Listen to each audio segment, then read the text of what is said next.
Candidate for United States House of Representatives in Florida's 14th, that was when I ran against Connie Mack. It's 19 now. But I'm not a man of fabulous wealth.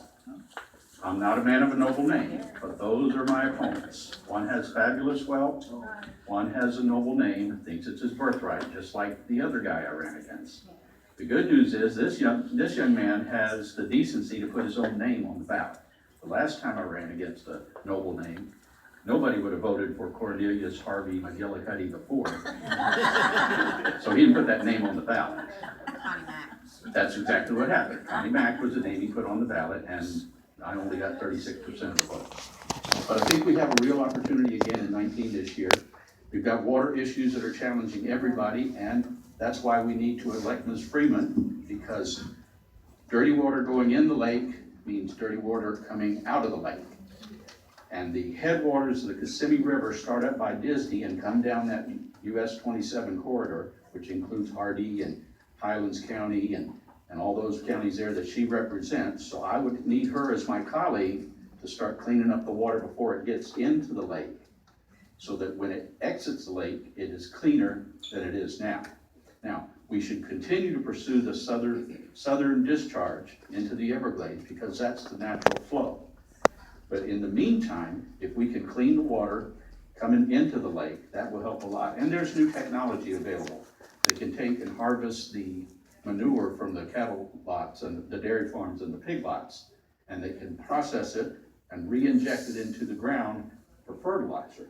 And the cost is $0.015, and the benefits reaped by savings in fertilizer is 2.5 cents. So this is good for the farmers, good for the cattlemen, and good for the water. Those are the kinds of things that we need to do to improve our water quality. There's lots and lots of other issues that are important to us. We've got the war on terror, and I promise you, if you elect either one of my opponents, we'll be in a war in Syria. There's no question about it, because that party is consumed with hate. Now, they seem to hate everybody. They hate women. They talk about defunding Planned Parenthood, which provides a multitude of health services to women. And it must continue to be funded at appropriate levels without interruption, because there are so many women that are dependent.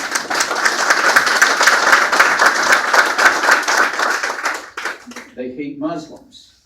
And if you elect them, you will see a campaign against Muslims likened to the Crusades many years ago. Because that's all this is. This is a religious war. My God is better than your God, and we're going to prove it by sending our armies over there to slay you. Now, there's other issues that are important too, but I got to tell you, the thing that causes me the most serious concern is the hijacking of the Republican Party. I am concerned that the Republican convention will produce a viable third party or third presidential candidate who will pick off just one state electoral votes. Just one state, that's all it takes. 3 votes, 5 votes, just one state. Then if the other two candidates split pretty even, there might not be a candidate that gets 270 electoral votes. And if that happens, then your vote doesn't count, because according to the Constitution, 12th Amendment, on the first Tuesday after the first Monday in January, the new Congress is sworn. And their first job, according to the 12th Amendment, is to open the electoral votes and count them. If there is no candidate that gets 270 electoral votes, then they, as their next item of business, must elect the president from the top 3 vote getters in the election.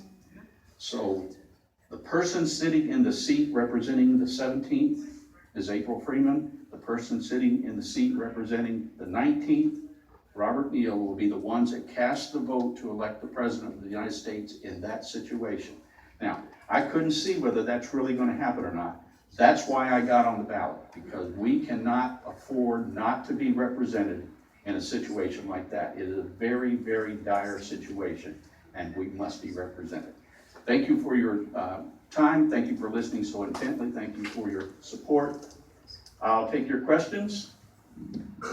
What issues are you addressing that will bring in the swing votes, like April was talking about in Southwest Florida. The question is, what issues will I address that will bring in the swing votes? I think that you will find that I support a doubling of the minimum wage. But the reason I can support that is because that allows me to compromise. Minimum wage is currently about $7.50 an hour. If we double it, it's 15. And if I say, hey, let's double the minimum wage, and they say, oh, no, we can't do that. And I say, okay, well, let's make it 10 bucks an hour. Guess what? We've done something good for the working people, and that's important.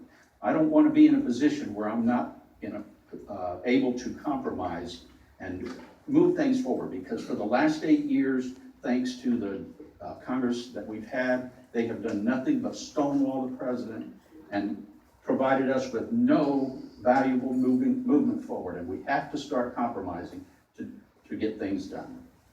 Yes, ma'am. I remember your election in 14. I worked for it at that time, and I'm familiar with it. And you had studies that were particularly favorable to women.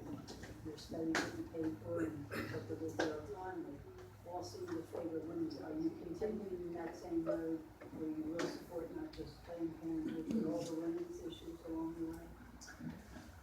Well, the question is, will I continue along the path that I chose in 2004, 2006, and 2008 to promote women's issues?